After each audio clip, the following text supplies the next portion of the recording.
You're locked in now. Welcome to Bringing the Wood. Good morning, good evening, good afternoon, beautiful people. Y'all already know it's finna go down, man. It is another D Wood product shizzle, man. You are tuned into your favorite podcast, the Bringing the Wood podcast, and I am your host, D Wood. On this beautiful, what's this? Thirsty Thursday, Friday Junior for you people that know. But yeah, man, hey, it's a beautiful day. Sun was out today. It was a day, man. The energy was real high. And then, of course, sports gonna do their sports thing, and that's what we are here to do. Hey, but before we get too deep into that, make sure you like, subscribe, and share the podcast, dog. Bringing the Wood Productions, always scrolling above. Bringing the Wood Productions on YouTube. Just make sure you subscribe to that. My Instagram is bringing the Wood podcast. Facebook is Dana Real Wood on Facebook. Twitter is the Bringing the Wood podcast. So, and follow me on all those social media platforms. I'll make sure to put them up on here in the future. To make sure y'all can follow me on whatever. But I really just need y'all to follow me on YouTube. 'Cause I'm gonna be dropping most of my stuff on YouTube for y'all. But yeah, we're gonna get straight into it. I got my notes here. We'll start with some sad news first. We'll go with two of the sadder things going on. What was that? On Sunday, we had the Colorado University of Colorado. We're talking college football. University of Colorado Buffs backup quarterback Dominique Ponder died in a single car crash on March 1st, which was Sunday. Single car crash. They said it was speeding was the was the reason for it, but this alleged crash. Sad day in the sports world. The plus was nobody else was involved. Sad news is we lose a life from senseless things like speeding, man. And to all the youngsters out there, arrive alive. Don't drink and drive, or don't say if he was drinking or not. But again, speeding, joyriding, all of those things, man. Not worth your life, not worth a ticket, not worth going to jail. We got Henry Ruggs already being an example. You know what I'm saying? Of just a little bit of stupidity. So prayers up to the entire Ponder family, to Colorado, and to anybody who was affected by the death of that young man. For real, because death is a tough thing and a sad thing for any human being to deal with, especially when you die so young and innocent. You know what I'm saying? And well before your time. So again, prayers out to the Ponder family, to the Colorado Buffs as they continue to move forward during the season. And we also lost another uh, legend, OG legend, Lou Holtz, college football quarterback, dies at the age of 89. Won a college football national championship in 1988 with the University of Notre Dame. Also coached a bunch of myriad of other teams. Again, was on TV for a very long time. Got a son, Skip Holtz, as well, who was a coach in college for a little bit. But Lou Holtz, original OG, one of the GOAT coaches, throwback, and you know that. But holding it down, he held it down for Notre Dame for a long time. But he'll truly be missed. Again, won the national championship in 1988. Rest in peace to Lou Holtz. And also, almost forgot about this one, man. You have to check on your mental health. Rondell Moore, formerly of, was he on the Vikings? Played for the Vikings, played for the Cardinals, played for the Falcons. Mental health, man. Check your mental, dog. If you ain't feeling right, you ain't thinking right, you don't feel right, man, don't be afraid to talk to somebody. Don't be afraid to ask for help. Um, Nobody knows you need help if you never tell nobody. So don't be afraid to ask for help. It's not uncool to ask for help. It's very cool and safe and smart to ask for help. So make sure you ask for help, man. Speak up. Don't fight your battles alone out here in the world. It's always somebody going through something too. So make sure you talk to people, because you never know, somebody could be going through the same thing you going through, or could have gotten out of what you just went through. So yeah, man, prayers up to all the fallen soldiers, man. It's a blessing to, what I'm saying, wake up on this earth. So thankful. But again, man, prayers up to everybody that was lost. Mr. Ponder, Mr. Moore, Mr. Holtz, man. Y'all will truly be missed in this world. Again, Lou lived to be what, 89? I think that's it. 89. Yeah, so that's a good number. You know what I'm saying? But you want to live as long as you can. So again, and then you got two guys dying way before their time. But yeah, no, we're gonna get into the show now. We're gonna get rolling. Had to get that out. Gotta always express your condolences to fallen sports stars, man, because you just never know when it's your time to go. But yeah, now we here, and now we're gonna get into some football and some of the fun stuff. NFL roster cuts, trades, updates. It's been a bunch of them. We'll start with the trades. We had the trade yesterday that I talked about on the Tuesday show. that potentially McDuffie was on the trade blocks that nobody really knew, and he ended up getting traded to the Rams for pick 29 in this year's draft, a fifth and a sixth round pick in this year's draft, and a next year third round pick. That's what the Chiefs will receive. The Rams will receive the All Pro corner Trent McDuffie, two-time All Pro, Super Bowl champion, Pro Bowler. Um, was on the Defensive Player of the Year list as well. Just a all around good player.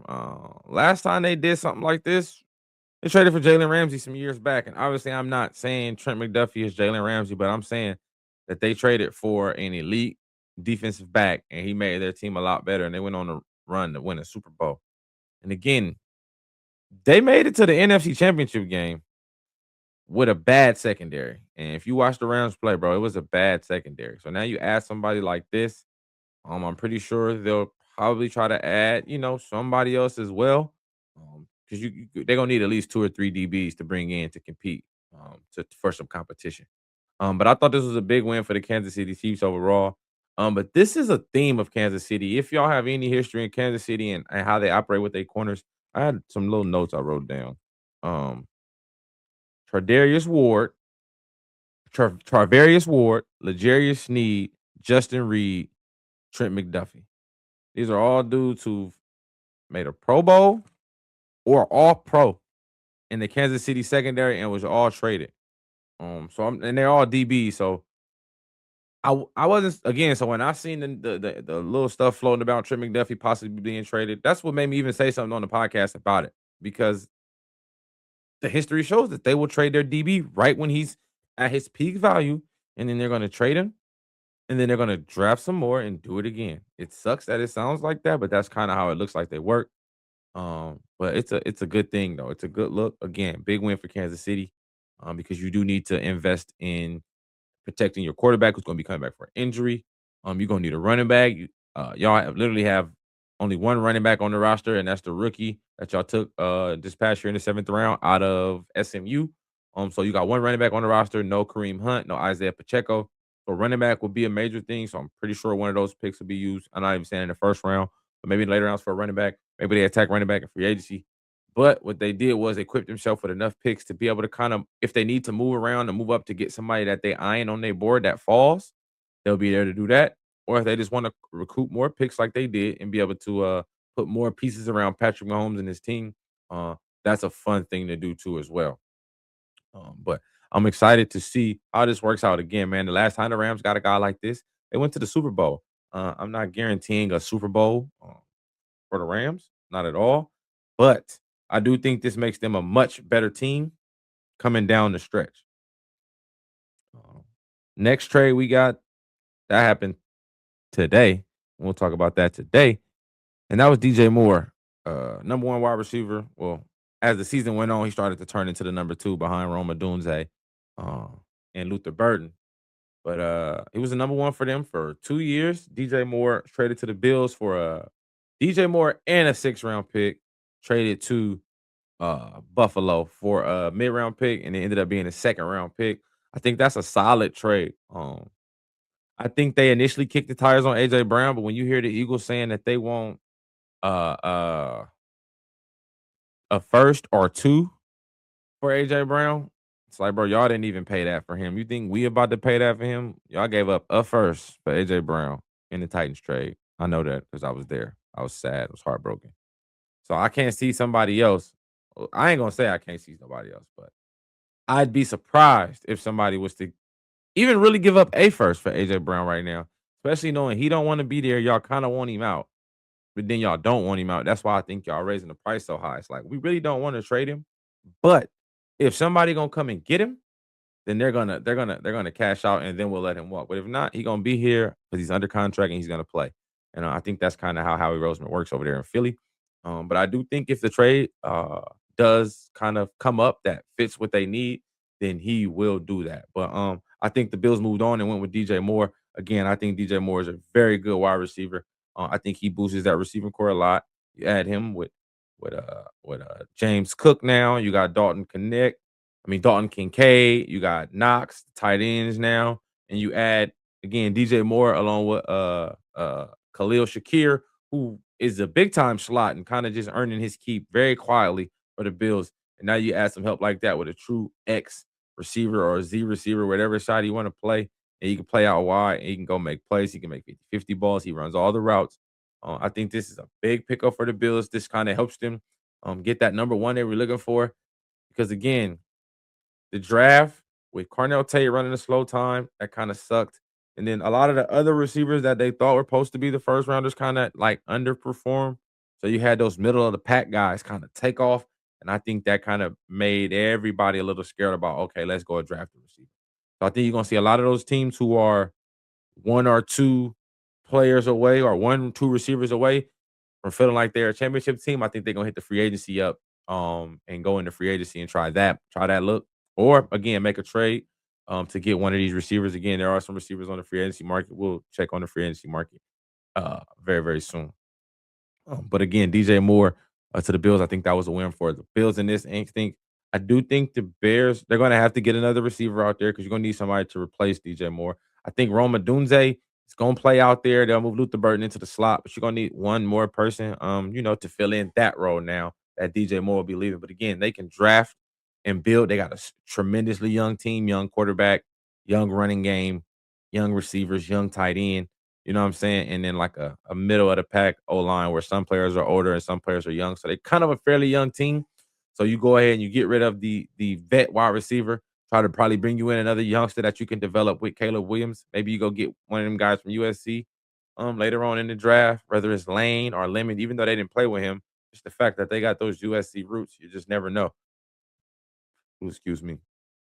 Mm, what else we got? And now we'll start talking about some of the cuts, some of the releases, some of those things. Obviously, big one. Stephon Diggs was cut by the Patriots.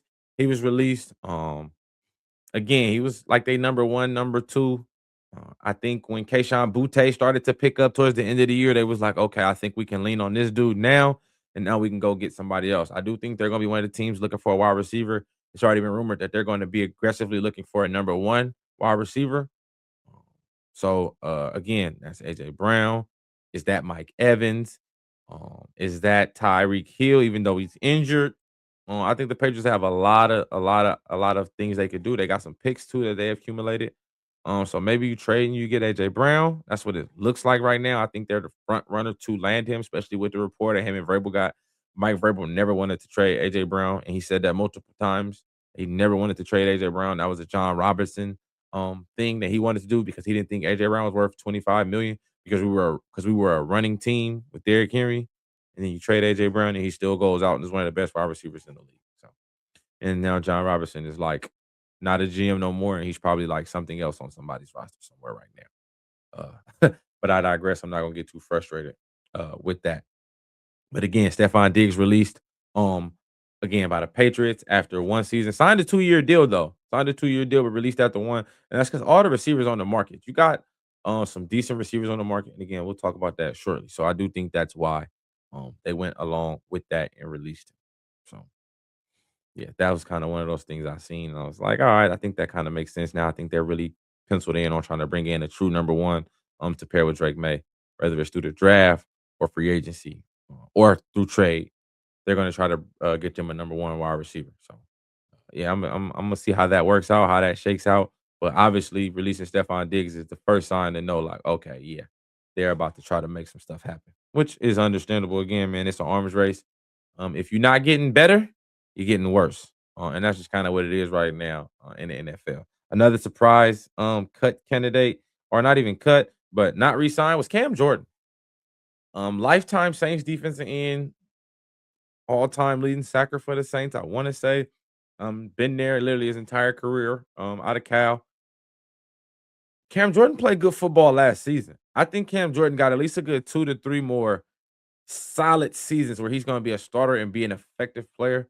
And again, you were loyal to the soil. Uh, you've been on the Saints since you got drafted, 8-time Pro Bowler. We gonna see. I think he's gonna have a decent market. I think it's gonna be a decent amount of teams interested.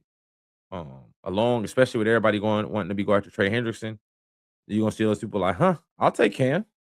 And I think Cam's gonna try to get on the team that he can win a ring on. I think I'm not counting his pockets, but I think he's made a decent amount of chips with dip to where he like, okay, I don't need the money grab.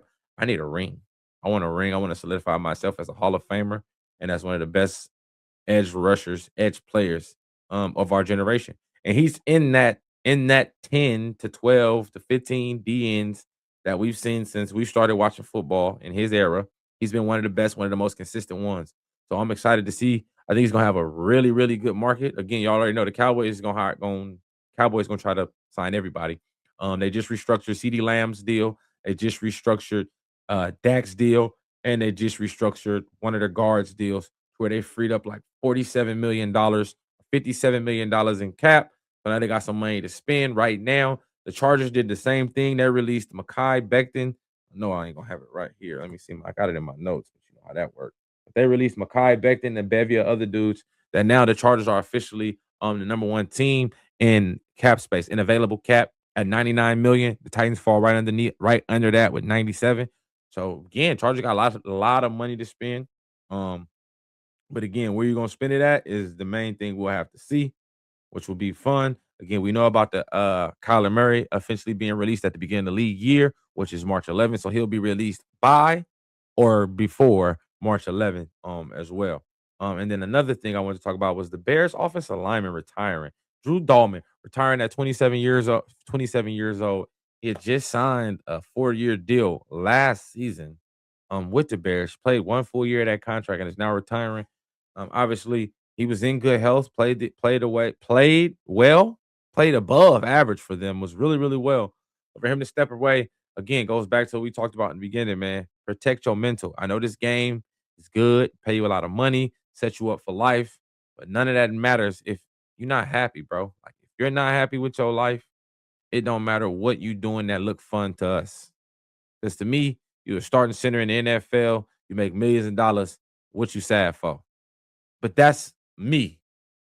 And that's not really what it is. You know what I'm saying? It's deeper than that, especially when you play the game. You understand that, man. This game takes a toll on your mind and body. So again, all that money in the world won't buy you happiness. And if you ain't happy playing, what you playing for?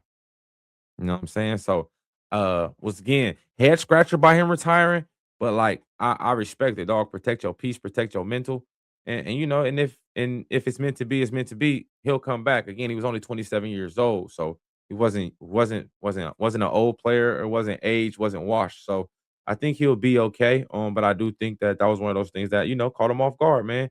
But this is the I told you this is a scary game we play, dog. So you know what I'm saying? But again, prayers up to him and whatever he's going through. Pray he get through that thing. Uh, Another one we got.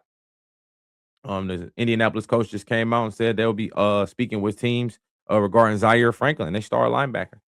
Guys are trying to make room. You got to get under that. You got to get under that cap number. And when you above the cap, you in that negative. You got to move a few folks, and sometimes it got to be people that you don't really want to move, but they the only people who money can actually get you some money back. So, man, it's gonna definitely be fun. It's gonna be a fun free agency. We got a lot of players potentially being traded. We're gonna get a lot of players traded during the free agency frenzy because we're gonna have teams again trying to get under that cap number before the new league year begins. So again, we're gonna potentially, if Tua don't get traded, Tua will be on the market, Kyler Murray will be on the market. We already seen Mike Evans and a bunch of these other guys. So I definitely think again the free agency got some talent in there. Who else we got that got cut? Oh yeah, not cut, but the Houston Texans restructured Derek Stingley's deal as well to open up $16 million in cap space. So a lot of guys are moving this money around, trying to make something happen. But again, a couple more guys that was cut. The Steelers released tight end Jonnu Smith. The Vikings will be cutting Jonathan Allen, defensive tackle, who they just signed last season. Sean Tucker, the running back special team ace for the Buccaneers, he was cut. Um, Jalen Phillips, he wasn't cut, but he hit the free agency. Eagles would love to bring him back. Mekhi Becton was cut. Von Miller, Bobby Okereke, star middle linebacker for the Giants, was cut. Like a lot of guys was cut, like a thief in the night, real low key. And yeah, it makes for a very, very, very interesting free agency. With that being said, Y'all know what's next. Free agency begins on Monday, gentlemen. And I want to show y'all some of this list of the potential free agents. And I'm gonna get myself out of here so y'all ain't gotta stare at me looking at this screen. And we're gonna get straight to it. We'll start with the quarterback list. Again, Daniel Jones, top of the list. Really, it's Malik Willis, but this is the list. This list goes by how much money some of these players made this past season. So don't look at it like that in that sense and thinking Daniel Jones is the top guy. And Daniel Jones signed his transition tag. So you see it says his teams. These are all available free agents. We got Aaron Rodgers, we got Russell Wilson, Marcus Mariota, Zach Wilson, Tyrod Taylor, Kenny Pickett, Jimmy Garoppolo, Mitchell Trubisky, Trace Keenum, Trey Lance, Josh Johnson, and the list goes on and on. Again, Malik Willis, who will be the headliner of the quarterbacks in this free agency class. It's not a super deep class, but a lot of veteran quarterbacks with some experience, some bridge quarterbacks I think are going to be getting signed. Some guys that they might need to start for a year or two. There's a couple of teams looking for quarterbacks. Teams looking for backup quarterbacks as well. Trevor Simeon he's the backup on the team, but he's been teams have been interested in looking for him and interested in him to come in a backup role as well. So again, I think this is pretty decent right now. But again, that's just QBs. We're gonna keep on keeping on. Next, we got RBs. We're gonna go to the running backs now. And again, David Montgomery. Again, he was traded, so that's why they got him here. But he was top dog. And Najee Harris, Austin Eckler, Antonio Gibson. I think Travis Etienne to me might be the top running back. I like Travis Etienne. I think Rico Dowd is gonna have a good market as well. But yeah, I think Travis Etienne and then I think Kenneth Walker. Those will be my two top free agents, running backs. But I think a lot of these guys are gonna have a decent market. We got some good guys on this list. Uh, you got Jerome Ford, who was a good running back for the Browns in his years. Again, Kenneth Walker, Rico Dowd, Javonte Williams signed with the Cowboys already a 3-year deal. Travis Etienne, Antonio Gibson, former running back, receiving back out of the Patriots by way of Commanders as well. Austin Eckler, I think is going to have a decent market. He has to stay healthy. I think he's coming off an Achilles injury this year. And then Najee Harris, I thought he was going to be good for the Chargers, but he set himself back with the firework injury, and then you kind of just lost your spot.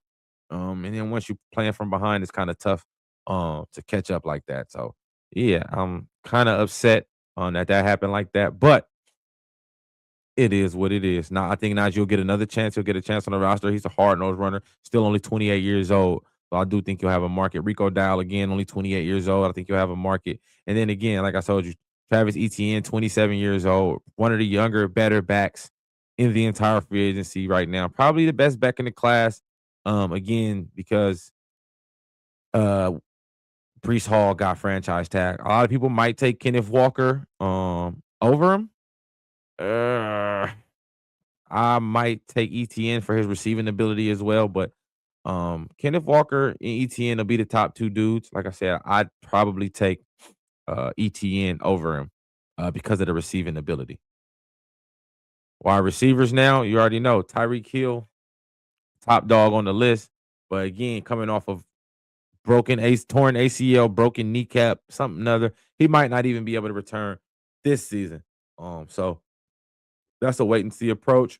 Obviously, DJ Moore just got traded to the Bills. Debo Samuels will be a top free agent. Mike Evans. I like Hollywood Brown. Who else we got on here? Oh yeah, Damani Brown. I didn't know he was only on a 1-year deal from the Jags. Khalif Raymond, special teams ace. I like him. Wandale Robertson, I think is gonna have a decent payday. He had 1,000 yards. He's the first receiver since like I forgot who they said they have 1,000 yards and be under 5'10". So shout out to Wandale on being 1,000 yard receiver and being undersized. I think he's gonna have a good market. And then obviously Alec Pierce, who's not on this list, or they might got him low down on this list, which would be crazy. But Alex Pierce will be the top wide receiver on the market, and he'll get somewhere upward of $25 to $30 million on the deal. Obviously, I ain't gonna say he's not that good because we don't know. But he reminds me of like Mike Wallace or like Deshaun Jackson. something like that, where it's like he's not a number one, but he's much better than a number two. So wherever you would count D-Jack at, whatever you put Mike Wallace's ass, like he's like that type of dude where he can get 1,000 yards. He can get 1,000 yards on like 60 catches, 50 catches. Like he's that explosive. He led the league in 20-yard catches last year. So he led the league in, I want to say, yards per catch too as well. So I think Alec Pierce will be the top commodity, and then I think teams are gonna kick the tires on Tyreek Hill, Debo Samuels. Um, I think if Mike doesn't get a team that's a championship contender, I think he'll end up signing back with the Bucks, signing maybe a little 15 to $17 million contract for a year, maybe two, and walking off into the sunset as one of the greatest Buccaneers ever and potentially a first ballot Hall of Famer. But I do think if he has a chance to go play with a championship contender, and that's a quarterback included in that contender, I think he'll have a chance. I think it'll be a good look for him. I think Baltimore Ravens would be a good look for him as well. I think they could use a red zone threat because I think a lot of their receivers to me are guys that work out in the field. Zay Flowers and Rashard Bateman, to me, they're like out in space. You know what I'm saying?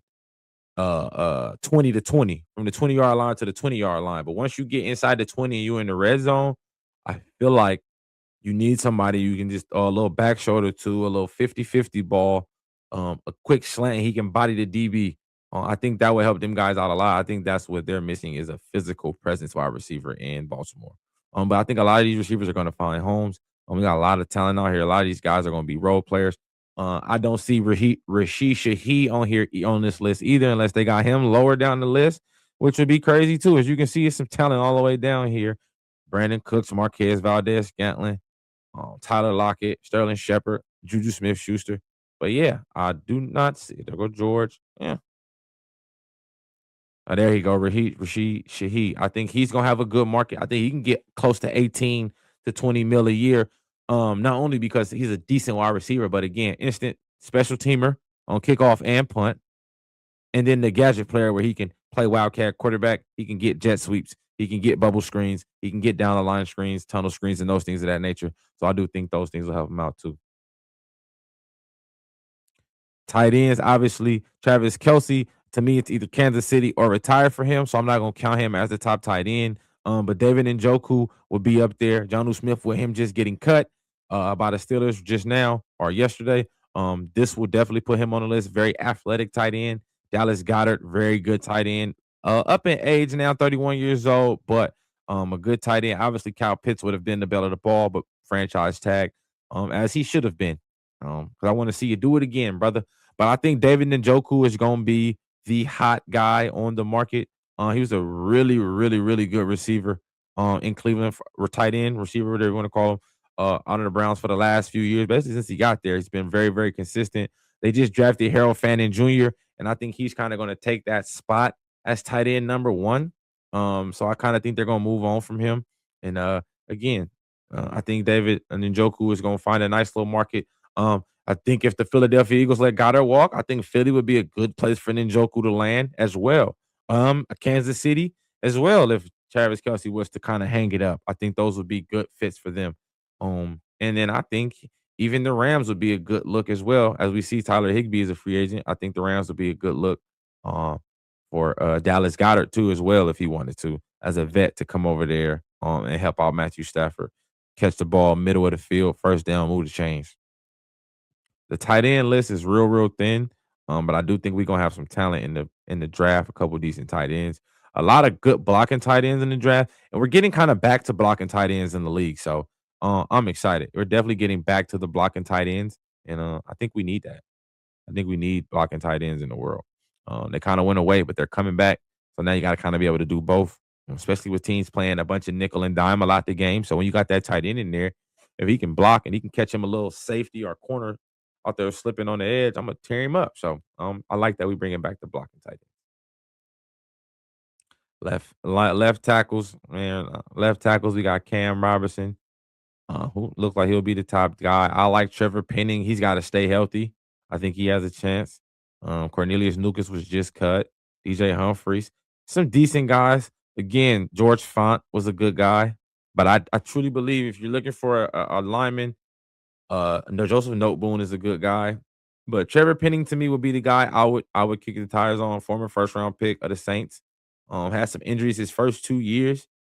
So I do think maybe if you can get a change of scenery and stay healthy, I think Trevor Penning has a chance to be a really good left tackle. Again, still only 27 years old.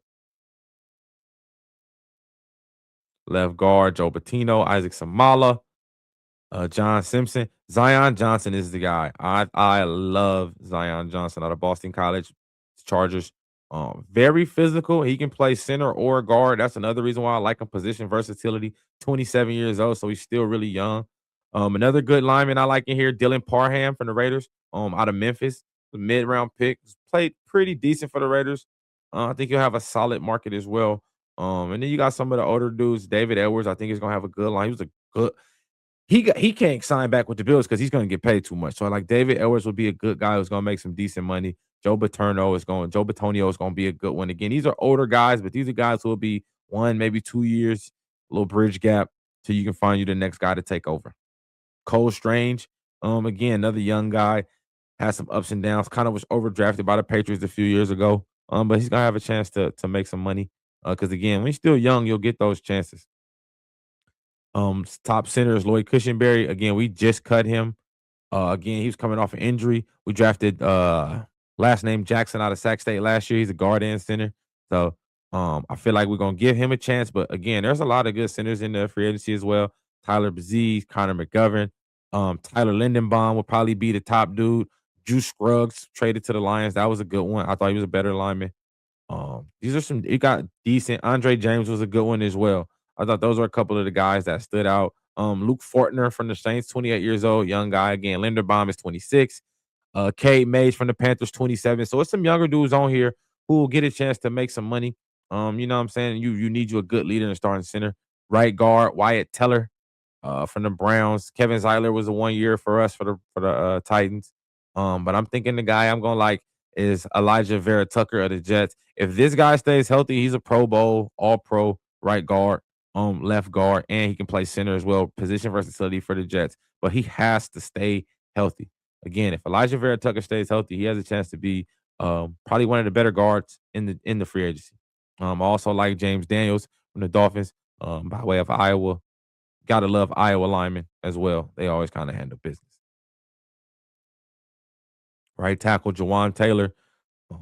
I think Jonah Williams is a good tackle. I think he's just kind of man. He always gets the short end of the stick. Mekhi Becton's going to play guard more than tackle. I think going back to Philly would be a good look for him if he was to be able to get back to Philly. He had his best year in Philly. That's how he got paid in LA was because of what he did in Philly when they won that Super Bowl. And he had Saquon Barkley as the best running back in the league. Trent Brown, it doesn't say it right here, but he just re-signed a 1 year deal with the Texans, a 1 year extension with the Texans, so he will no longer be on the market. But yeah, Mekhi Becton's gonna be a good one. And then Evan Neal. But both of those guys I think are going to get switched to guard at their next stops. And then I think their careers could take off. Which would be good. Evan Neal as well, former first round draft pick, former top 10 pick out of Alabama. Played right tackle and never really just panned out there. I also like Braden Smith as well, former tackle of the Colts. A little bit older, but I think he's gonna have a chance to start and make plays at tackle. Rob Havenstein from the Rams again was good. A little older though, but those guys are gonna be good. And then Jawan Taylor, the man who's always known for getting out early on the snap at right tackle. And the Chiefs had to let him go again. You cap casualty, you got to get some of that money back. And again, you inherited some draft picks, so I could see them definitely drafting a young lineman. Interior D line. I like DJ Reader on this list. Demondre Jones is going to be really good. John Franklin Myers to me would probably be the top guy. I love John Franklin Myers. I like his story and everything, man, from rags to riches. John Franklin Myers is a dog. He's a very physical player, and he played for Robert Saleh when he was on the Jets. So I would love for the Titans to get John Franklin Myers. That'd be perfect. Jermaine Johnson, who we just traded from the Jets to get him on the Titans, he shot out a tweet to John Franklin Myers and was like, "Hey, free agency starting next week. Eyes, eyes, eyes." And then John Franklin Myers just laughed it off. So hey, if it's some right on the wall, I'll take it. But again, Calais Campbell, living legend. I think he should be on your somebody's roster just as a vet and showing somebody that at 39 last year, 39 years old, nobody works harder than him on the defensive line. people are better than him, but nobody's working as hard as Calais Campbell does on that defensive line. I think he makes players better by the effort he puts out. He makes you want to work hard. And you can't coach that, and you can't, it's not a price number on there. So I do think as long as he wants to play in the league, he should be on somebody's roster being the greatest mentor of all time. But again, John Franklin Myers and DeMondre Jones, I think are going to be two of the guys that get a decent penny in this free agency. And then I also like DJ Reader, but he's just got to stay healthy. He's kind of been hurt on the back end of his career. And again, this is where, and this is where all the money gets made. And it sounds crazy, but literally, I'm 80% sure that every one of these guys you see right here, even including Von Miller, potentially going to be on a roster when by the end of free agency. All of these names right here, Henderson, Mack, all these names right here you see in front of me, all these guys will make a roster. My guys that I'm thinking are going to really have a chance, Hassan Reddick. I like Hassan Reddick. I think what he went through with the Jets kind of threw off his game, but I think if he can get back on the horse and get his mind right, he'll be straight. Obviously, Trey Henderson is going to be ready. I think he took the year off last year for the Bengals, but I think a team's going to find him, and they're going to be very interested in him. Instant impact player when he comes in here. Khalil Mack, 35 years old. Don't let the age fool you. He is a problem. And then a guy that I wouldn't mind taking a flyer on, Malcolm Kuntz from the Raiders. If the Raiders don't bring Kuntz back, I think he's gonna have a good little market. He shows moments and flashes of a good edge rusher. He got hurt a couple times, so it kind of that'll get you right here in the free agency because again, health is wealth. Well, if you're not healthy, you're not helping. But Malcolm Kuntz, I think, has got a chance to be a very good dude. I like Yetur Gross-Matos. I liked him. I like all Penn State D linemen. They're usually pretty decent players. Like at worst, they're decent. Arden Key, hopefully we bring him back. I think Joseph Osai is going to have a decent market as well. He's very young, 26 years old. It's kind of just been in the Bengal rotation of edge rusher. So he have a chance to be his own guy and hit the market. AJ Epinesa as well is another one of those younger dudes who has a chance to hit the market. DJ Wadham, I like him as well. The edge, I think the edge market is good. We got some edges in there, and then again, the draft is deep in edge rusher. So some of those edge players, you know what I'm saying? Like I said, they're gonna be competing with some youngsters as the year starts. I talked about Bobby Okereke being cut today. You see, he's at the top. He probably is the top linebacker because he actually got cut. But if the Colts trade Zaire Franklin, he's going to end up right here above everybody. Zaire Franklin, if he gets traded, he would have been the top in air quotes free agent going. Logan Wilson, I think, is a good linebacker. Levante David, just a crazy vet. Him and Bobby Wagner both, and Demario David, all these OGs right here, bro. If they still want to play, let them play. They haven't until they have a bad year. What are we doing? Like, you know what I'm saying? What are we doing? But the linebackers that I really want to see where they go is where is he? Quay Walker, former linebacker of the Packers, 26 years old, former first round pick.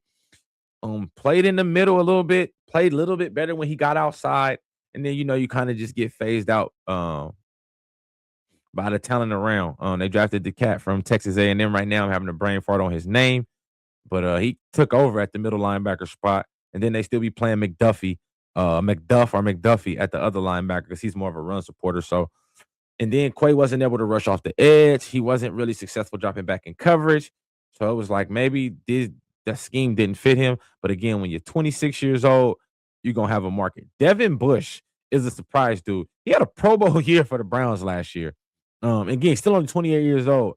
Again, Sam Darnold gave everybody hope that if you fall off, you could bounce back. So I'm excited to see where Devin Bush and Quay Walker end up. And then Devin Lloyd.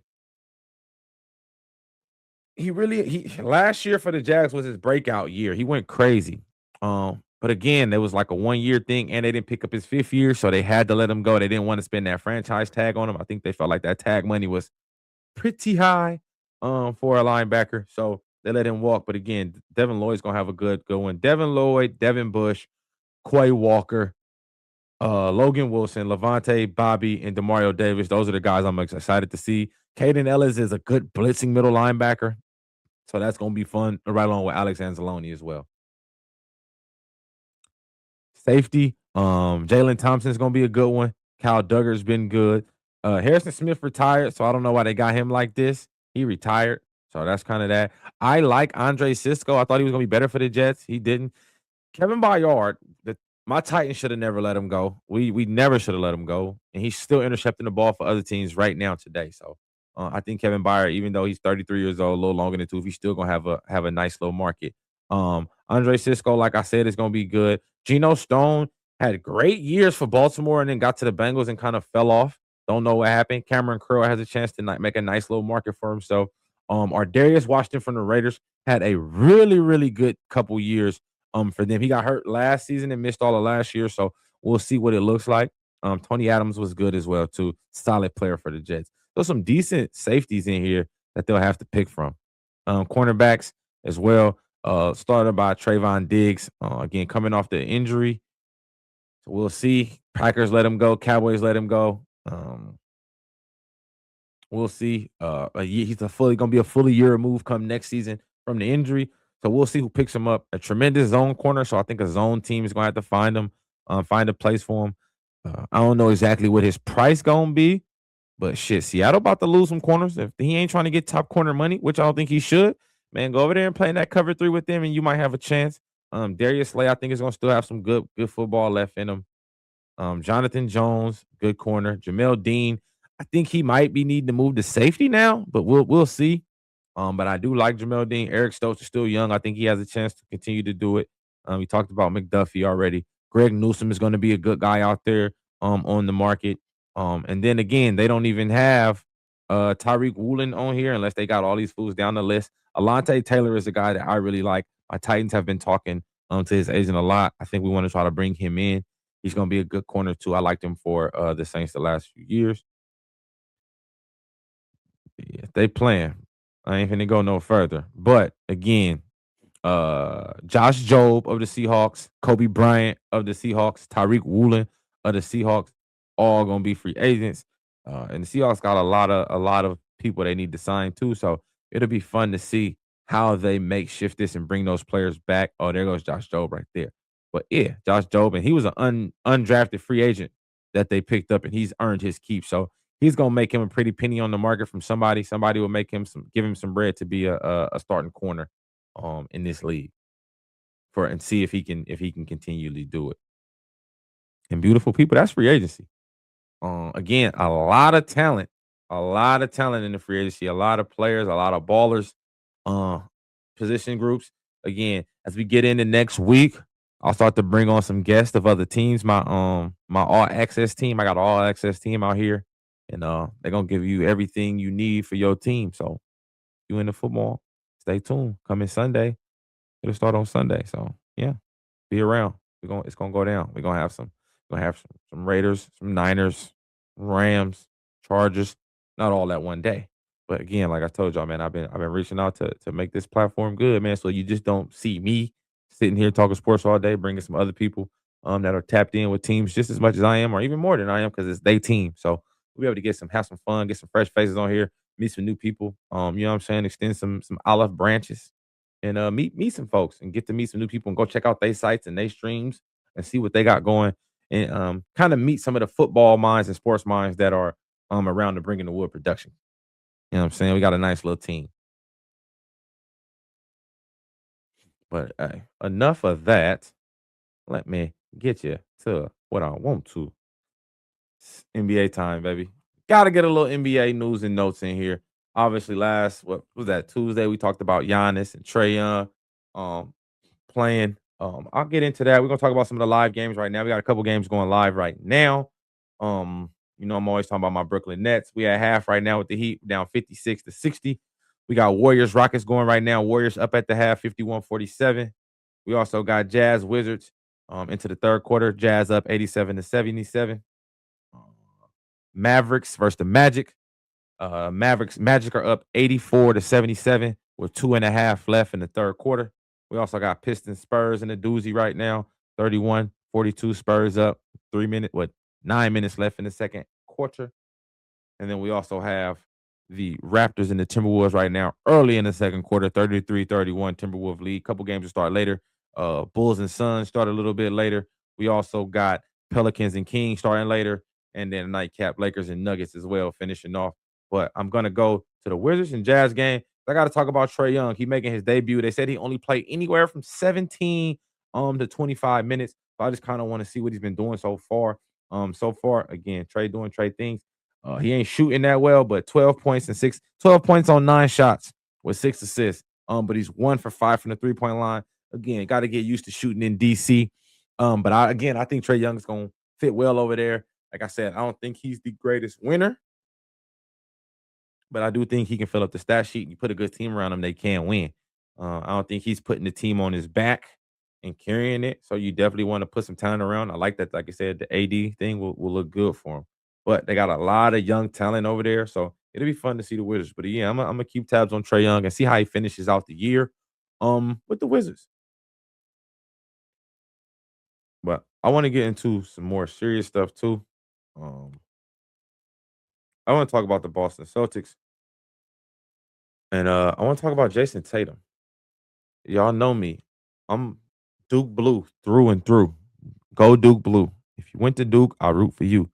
But Jayson Tatum is eyeing a return this season, and we talking about as soon as this Friday, like tomorrow, as early as tomorrow, he can return for Boston. Um, I got mixed opinions. I got mixed feelings. I guess what I can say. I got mixed feelings. On one hand, the team is playing well, so why would I not come back and play when we still got a chance to win a ring? Like they're still one of the best teams in the East, one of the best 2 teams in the East, and still one of the best teams in the NBA. So and as a natural competitor, how can you just be like, okay, I'm healthy. Doctor says I'm clear to do hoop activities. I'm How can I not go out here and help my guys go chase down this championship? Most people feel like they only didn't make the finals again. Not saying they would have beat OKC in the finals, but we feel like they only didn't make the finals because of the JT injury. So if y'all telling me my team's playing this well and I'm back and I'm good enough to play, why wouldn't I? Team's well, I'm healthy. I'm gonna come in and we should get better. And then that's one side of it. And then the other side is, are you rushing it? It ain't even been a full calendar year. I think it's been 8 months. I think it's been 8 months, 6 to 8 months, since he tore that in the playoffs. Don't forget he tore his in the playoffs. So it ain't been that far removed. Um, but again, so to what I'm trying to say is you don't want to rush it and you hurt more and you injure something else. Or you overcompensate on the other leg trying to protect that leg. But again, this is me bouncing back and forth. But if you think like that, that's what happens, bro. When you think scary, usually scary stuff happen. If you're confident, you know, hey man, the doctors did their thing. They didn't gave me the treatment. I didn't had the surgery. I've been in the gym. I've been doing my rehab. This is what rehab is for. It's for you to get rehab and then go out and do what you were doing before you got hurt. And I think that's the dilemma. But I did read a quote that I want to read from J.R. Smith. J.R. Smith was on, let me find that. Let me find the quote. Give me 1 second. Yeah, J.R. Smith, he got a quote on what's the name of this website? Basketball Forever. Says, I want to quote this. J.R. Smith says the Boston Celtics have always been Jaylen Brown's team. Players agree, and it's the media that's trying to make it Jayson Tatum's team. And this is Jr. speaking again. It's always been his team. Why we got to keep talking about it? It's Jaylen Brown's team. He's a leader. It's always been his team. For the players, I'm pretty sure it's his team. For everybody else in the media and outside, it's Jayson Tatum's team. He said, but Jayson Tatum ain't a leader. Jaylen Brown is a leader. That's what they want it to look like. Jaylen Brown is the leader of that team 100% on and off the court. Whew. And this is why everybody keeps saying when you say stuff like this is why, since they've been together, people want to break them up. Comments like this is why every year people say, should they separate them? Should they not be on the same team? Did they not just win a championship together? I think I think why it can't be both their team? Like, you know what I'm saying? Like, I think people like drama and people like to cause chaos. So to come out and say something like this, like even if this how you feel, that's fine. And again, like you said, the media do it all, but like I don't think it matters who team it is. I think it matters if we're winning or not. Because if they weren't winning, it wouldn't be neither one of their team because they'd be cut. They'd be on somebody else's team trying to figure it out. So I don't really care for what J.R. Smith said. It felt messy. You know what I'm saying? And that's my personal take. But like, yeah, we got to do better, bro. Like, they won a championship together. Like, you know what I'm saying? Like, they can play together.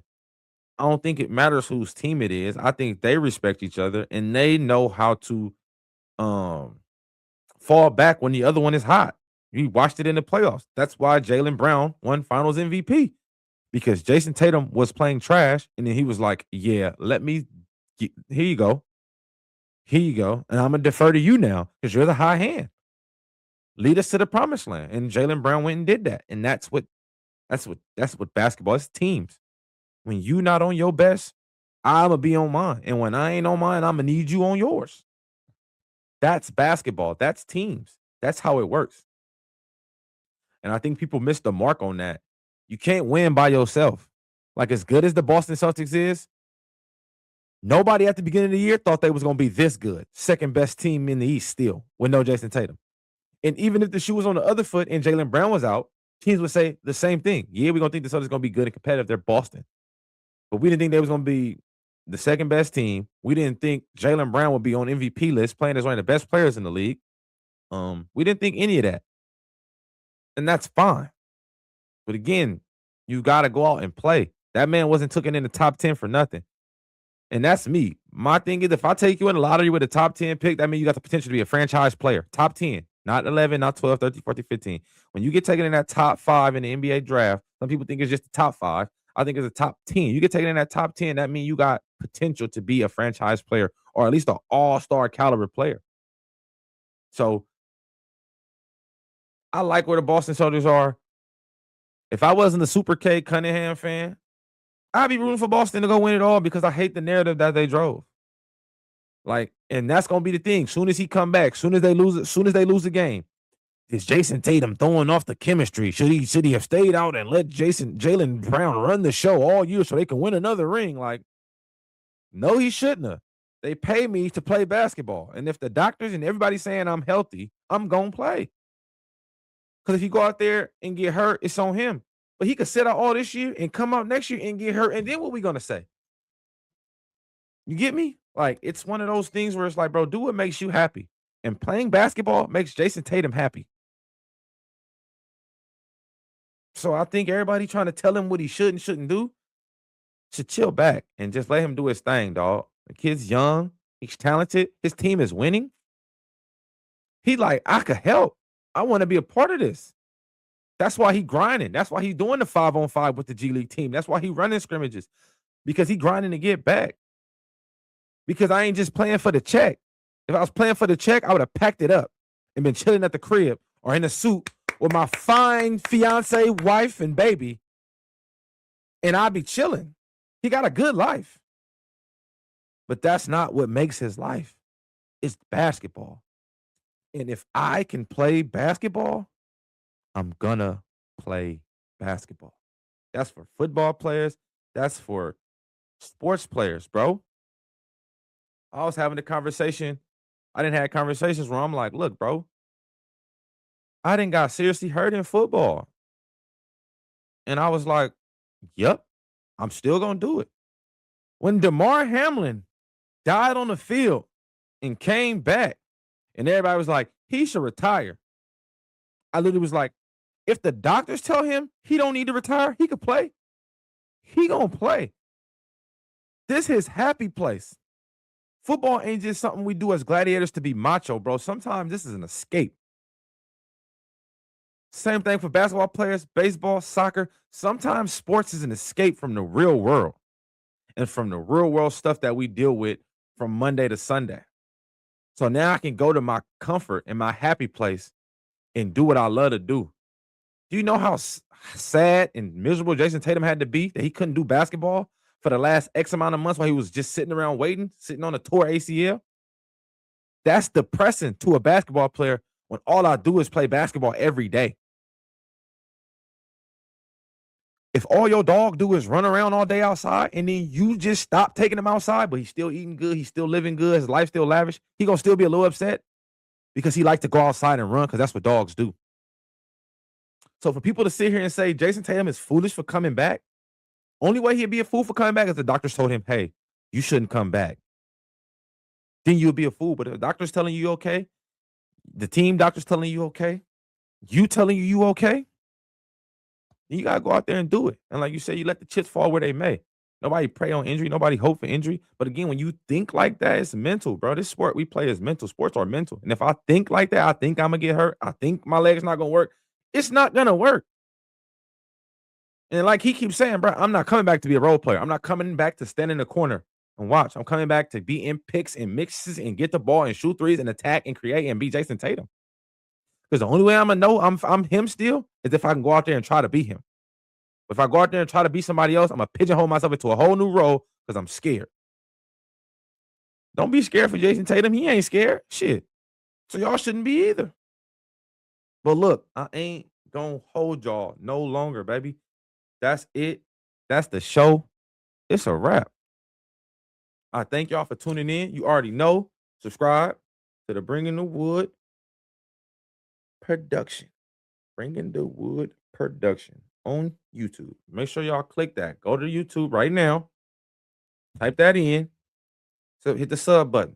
That way you get all these when they drop, because this will be out soon. Once you see this, it's gonna be out. Hey, but y'all know what it is, man. Love, peace, and hair grease. Love, live life in Tupac. It's the Bringing the Wood podcast. I'm your boy D Wood. Y'all know what I do on this damn thing. I just brought the wood. Peace. You've been locked into Bringing the Wood. No soft takes, no watered down debates. If it's in the game, we bring it head on. Until next time, stay locked in.